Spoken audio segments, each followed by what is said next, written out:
I used to know this guy. Let's call him Alex. And, well, Alex is a longtime friend of my father's. When I was little, I had a chance to have a couple of sessions with him. At that time, he was finishing up at medical school and was planning to start his residency. He brought me back to my senses after my parents put my old dog to sleep, a very cute, red-haired poodle by the name of Alf. In that time, I was aggressive toward my parents because I didn't understand that the dog was suffering and that it had to be done, but things got better.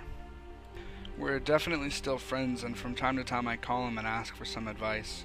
And just 2 weeks ago, we met up and chatted about our lives. I started talking about this website that I read a bunch of mystical stories, so in turn he decided to tell me a story of his. Here is his story, as told by Alex. I was then 29 years old and was still working at the Scientific and Practical Center, working with children and adolescents, and believe me, I thought that I've seen it all. Andrew called me, a family friend who had a little daughter, a 4-year-old, and said that the parents were extremely frightened by an invisible friend of their child. I didn't think much of the problem, because having an invisible friend for children is a very common phenomenon, so I made an appointment with the parents of the girl. I decided I should go to their house, because I did not want the parents to bring the girl to the research center, because being in any medical institution closes a child up. The first impression from my visit, a look of despair on her parents. They told me so many things that I was thinking that they might also need a psychiatrist.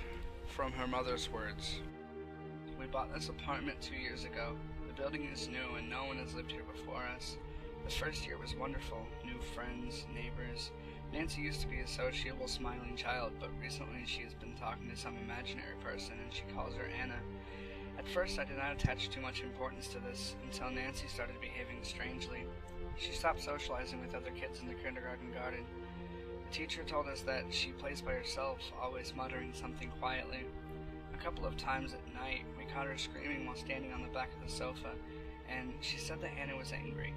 And once, when we were cuddling with her and reading Dono on the Moon, Nancy sharply raised her head and said that Anna was standing in the corner and was getting angry because she wants to play. Of course, there was no one there, but I was horrified. Sometimes I suddenly wake up, it is late at night, and I hear Nancy giggling in her room. I go to her, and she is asleep."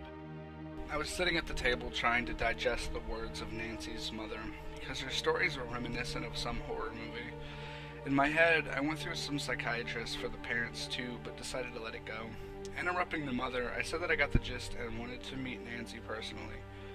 Nancy was a blonde girl that looked like a doll. She was very cautious with me, but started smiling as soon as I said how beautiful she was.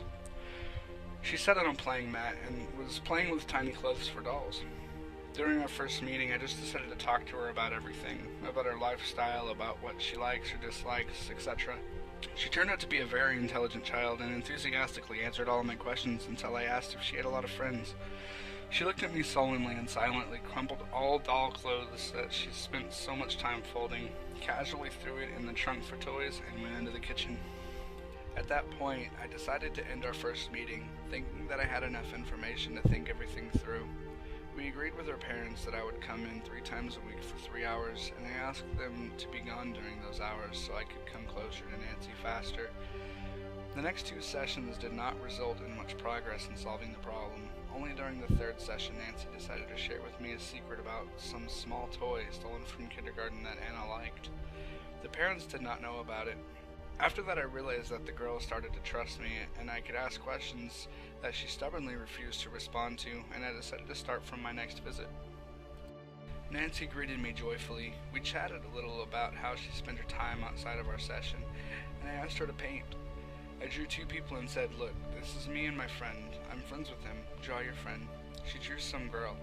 Given the artistic ability of a 4-year-old child, it was not a girl, but some chupacabra.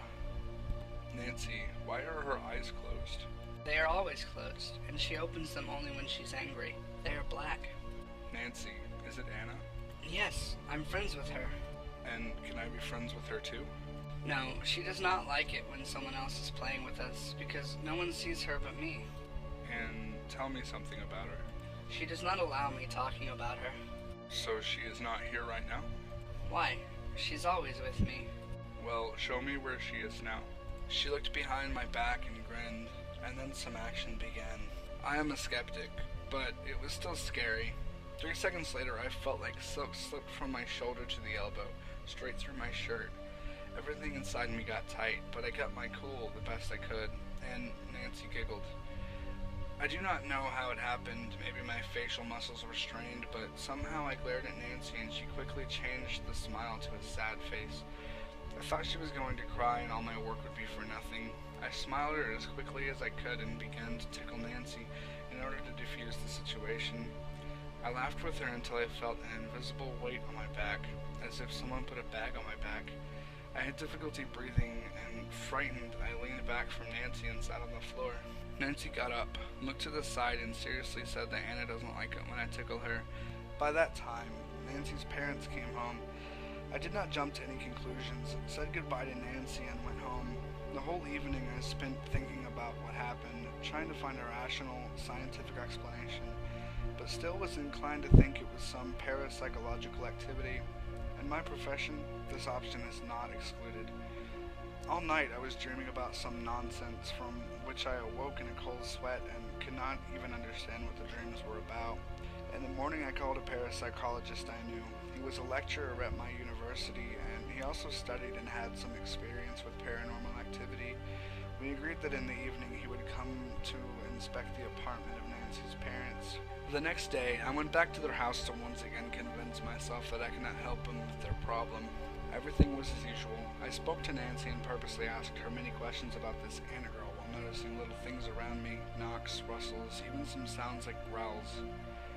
After some time, Nancy wanted to eat and we went to the kitchen. I made a couple of sandwiches and some tea for us. We continued our conversation in the kitchen. At one point from my side of the table, a knife flew that I used to cut the bread. Thank God it hit me on the chest with the handle, but still my courage quickly turned into childish panic. I jumped up, took my things and Nancy, and literally ran away from home at a playground. Nancy also got scared, but for some reason she was quieter. At that moment, I was shaking like a little mouse. I sat on a bench at the children's playground, looking at how Nancy was playing for almost an hour and a half. Nancy's parents approached us, and I briefly told them everything, comforting them with the fact that I found a specialist who could help them. The four of us spent another hour at the playground until the parapsychologist came. I'm not hiding his name, I just do not remember it. And they went into the apartment. I did not go, thinking that they didn't need me, and I was right. A week and a half later, the professor called me with the story that this Anna was what they call a leech, who was feeding off the girl's energy, and it could bring Nancy diseases in the worst case, even death. As it turned out, with the help of spiritual sessions, the ghost used to be a male, and it was not difficult to get rid of him.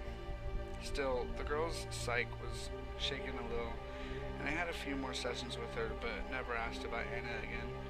It's pretty horrible, of course. It feels like a horror movie, but my friend is 38 years old, a grown man with a serious profession, and I am inclined to believe him.